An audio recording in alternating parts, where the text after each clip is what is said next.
Hey everyone, my name is Nyala. If you're brand new here, welcome to my channel, and if you're one of my subscribers, then welcome back. So one out of the several things that I do with my business, which you can check out at theimpressivemix.com, one of the things is social media consulting. So I work on account management, content creation, building influencer partnerships, running ads, all that kind of stuff. When I signed on this new client of mine, I realized that this would be a great opportunity for me to take a bunch of screen recordings and screenshots. I just want to show you guys a bunch of tips and tricks for either setting up a brand new Instagram account or revamping your current Instagram account for your small business. I just want to give you a little bit of important background before I get into showing you the actual account, showing you the screen recording. This small business is called Flowers by Shirley. They do custom floral arrangements with fresh cut flowers in Brooklyn, Deal, and Long Branch, New Jersey. So those three areas. I'd say that the majority of my social media clients usually book a pretty hands-on monthly package where not only am I logged into the Instagram account and I manage it moving forward, but I also meet up in person with them periodically to take new photos and videos of their products or service or whatever it is that they offer. And we usually set up a monthly budget for ad spending, for promoting certain posts. But with this client, they only deliver their flowers and deal with customers that live in those three specific areas that I mentioned before. So they specifically said that at least for the time being, right now, they don't want to run any ads. And this is a completely remote work situation between me and them. So they are going to take all of their iPhone pictures of all of the arrangements, send them to me, and then I'll just edit them if needed and then post them. Even though this is a client that's technically a little less hands-on for me, I still think it's a perfect representation for what a lot of you guys are doing out there. You guys are in the same situation as them where they have a little bit of a following, they have their recurring customers, but you just want to make sure that you can optimize your Instagram and get as much value out of it as you can. You want to be on par with your competitors and just make sure that your page is totally contemporary and just really up to date. By the end of the video, if you guys still have more questions related to Instagram specifically or any other social media sites, then you can feel free to leave them in the comments down below. Also keep in mind that if you have any questions specific to your small business or even your account as a model, an influencer, any sort of business, because you kind of are selling yourself as a model or an influencer, and you feel like you'd like to maybe work with me, then you can check out my website, theimpressivemix.com. You can reach out through the contact page there, or you can actually just send an email to me right now. You can send it to hello@theimpressivemix.com. All right, I'm excited, so let's get into it. So I'm viewing my screen recording of the Instagram profile here, and I'm showing it to you guys right here. So this is what the account looked like when I first logged in before I started working on it. For the profile picture, it's a full-length photo of Shirley standing there holding a flower arrangement. That's not ideal, we're gonna change that. So Shirley is just using her first and last name as her username. You can see it at the very top. But it's also typed in there as the name part of the page in the bio area. We're gonna change that as well. The bio itself is Flowers by Shirley and the phone number. That's, good information. You obviously gotta have that in there, but it's too sparse. We gotta add more to that. So you'll see that in a second. It's really good that she's using the link in bio feature. She has her website right there. So I looked through her account, I'm scrolling, I'm getting a feel for past photos that they've posted. So as far as the content itself, remember that this is a remote situation where they're gonna be taking their own pictures. So I wanted to look through the photos to give them examples of exactly what you should continue taking and examples of bad pictures. So for examples of what not to take, there's stuff like this. You want to show off this cute baby shower flower arrangement, but there's the couch and the floors and everything in the background. Stuff like this, the assistant or whoever it is, she's actually in the photo and you can see tons of mirror reflection in the background. And then there's posts like this one where it's really nice. It's a nice setup on a table at an actual party or an event, but the picture is just a little too dark and it's not super crisp and clear. Whether it's indoors or outdoors, you want to make sure that your pictures are well lit because it's easier to salvage a picture that's kind of too bright. You can always darken it, but when it's too dark like this, when you try and raise the brightness or make the colors pop, it's gonna blow things out of proportion and it doesn't look good. But then a few examples of pictures that are good that you should keep taking, there's stuff like this where it's nice, well lit outdoors. Here's another one. That's a really nice background with a nice property in the back. So we're gonna put the flower arrangements in the middle of a cleared out, empty, nice table countertop. You have to be aware of what else is being shown in the frame of the picture because it's not always easy to crop out or edit things that are in the background. No one's saying that you need to shell out money to go have photo shoots done in a crazy studio or anything like that. But with what you are working with, you have to make sure that it's nice and cleared out, make it as organized as possible. And like I said, the lighting is the most important thing too, because it's hard to salvage a picture that's too dark. So one more thing, back at the top on the main area of her page, you can see that the total posts she has is right over 2,000. She's had this account active for about 6 years, I believe. So I did the math and that roughly comes out to one post every single day. You really don't want to bombard your followers with too many pictures. For a lot of businesses, you're definitely using your Instagram kind of as a portfolio to show all of your past work, but I still always feel that quality over quantity is way more important. So as a rule of thumb, I usually stick to 3 to 4 posts per week. So that basically comes out to a post every other day. So aside from the content itself, let's go in and actually edit the top portion of the profile. So I threw together some random logos. You can literally throw together so many designs through an app called Canva. I ended up not staying with this design, but it's just here temporarily, and you'll see what we ended up with in the future. So having a photo of yourself or of one of your products isn't ideal. I really highly recommend making a quick logo. It doesn't have to be amazing. You don't have to be a graphic designer, but having any sort of logo there is just a nice way to show off your branding, basically. Next, we see that the name and the username are exactly the same.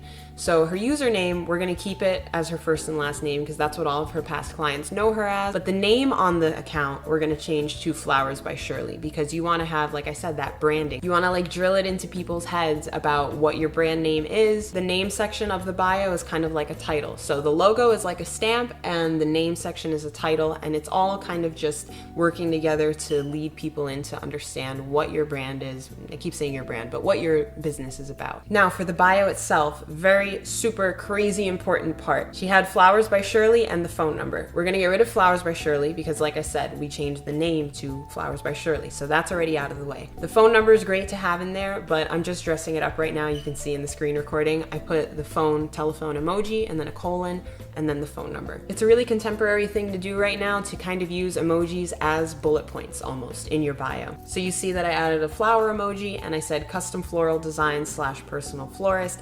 You're gonna see I ended up getting rid of personal florist because we didn't need to do all that. You want to give people a lot of information in your bio, but you don't want to give them too much. You don't need to throw in every different way to say that you're a florist. You can literally use just the main keywords and keep it simple. We're gonna add some more information to that in a little bit, but I'll just left it at that for now. So I see that she was using Instagram's highlight feature. She only has one highlight. It's called 11/15, so November of 2019. All of the posts have that date stamp on it. That's totally unnecessary, but I can't change that now.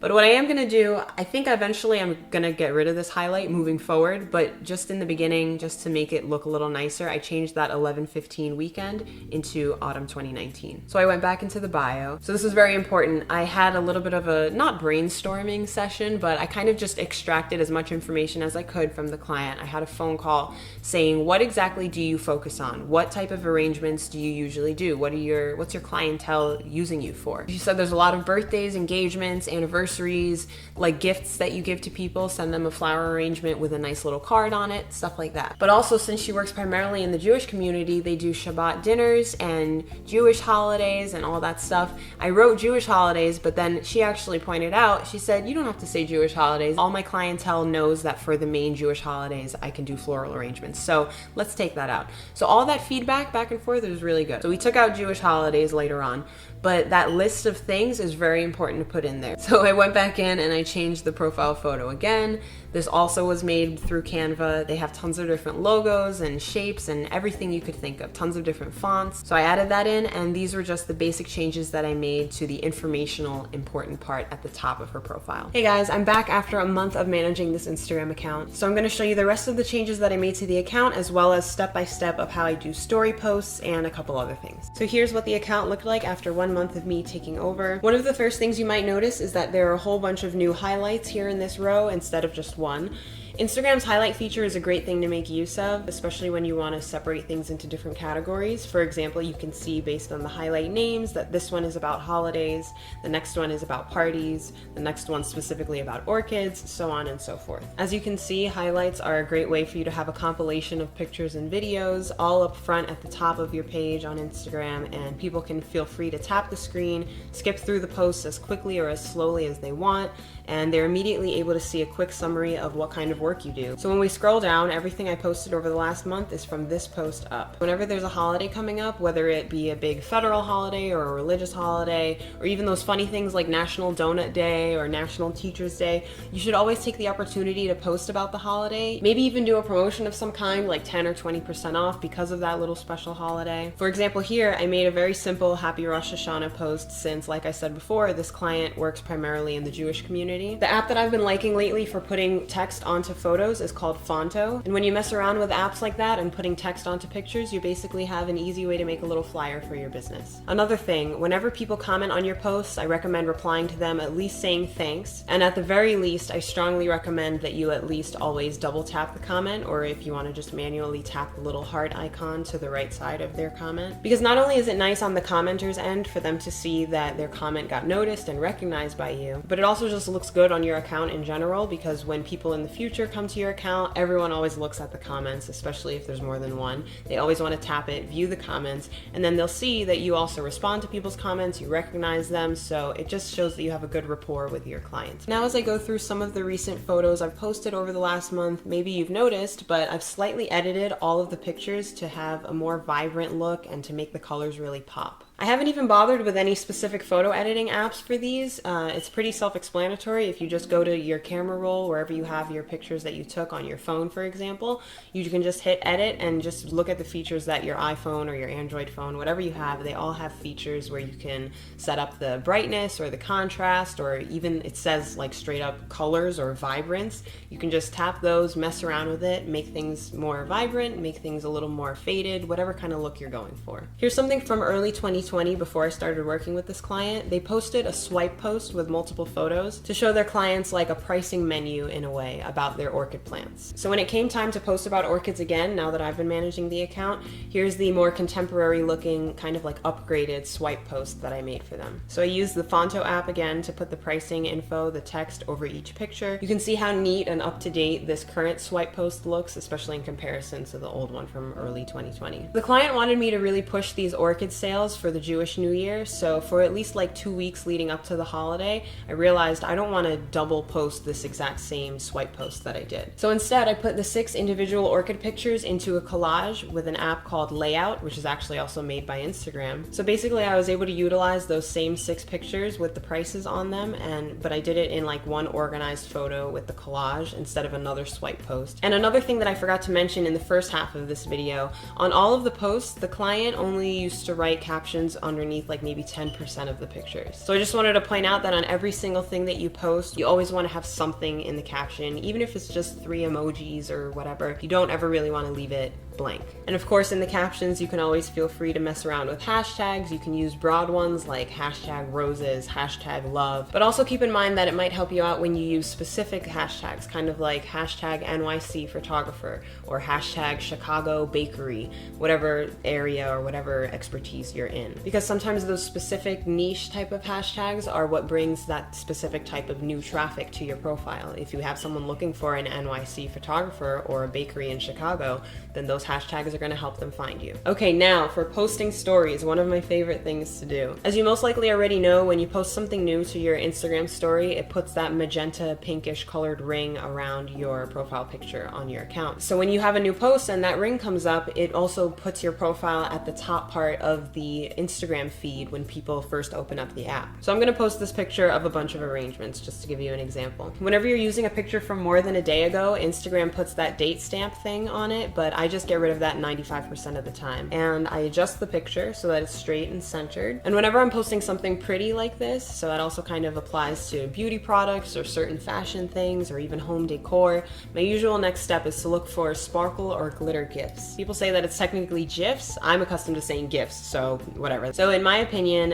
adding sparkles or glitter add just a little bit of extra detail, and it's nice to have that eye-catching movement on a still photo like this. So I put those blue, yellow, and white sparkles in that dead space above the arrangements, and then I went back in with some singular little white twinkles to place them in between some of the vases. It might seem like an unnecessary step to some people to do this kind of stuff, but over the years I've honestly realized that taking the extra minute and a half to add GIFs like this, it honestly goes a long way, and it helps to make things look really contemporary and less boring. Then I clicked the hashtag feature on the menu, and let's put in something kind of like NJ Florist. A hashtag like this is something that we're pretty much only using for its functionality, which is the hope that anyone who's looking for a New Jersey florist on Instagram will happen to see our post. So what I actually do sometimes is I tap it to change it to the black and white coloring option instead of that pink colored text, and then I shrink it down until it's pretty much non-existent and it's not visible, and it becomes like a tiny little speck that that just blends into the picture. So I went to the location stamp next. I put in Long Branch, New Jersey, and with locations, it's up to you. You can keep it showing instead of shrinking it down like that. I usually place it in line with something that's like a straight edge, like a countertop, or maybe just move it up into that empty space in the top of the picture. But once again, for this video, I squeezed it down just so it's a little speck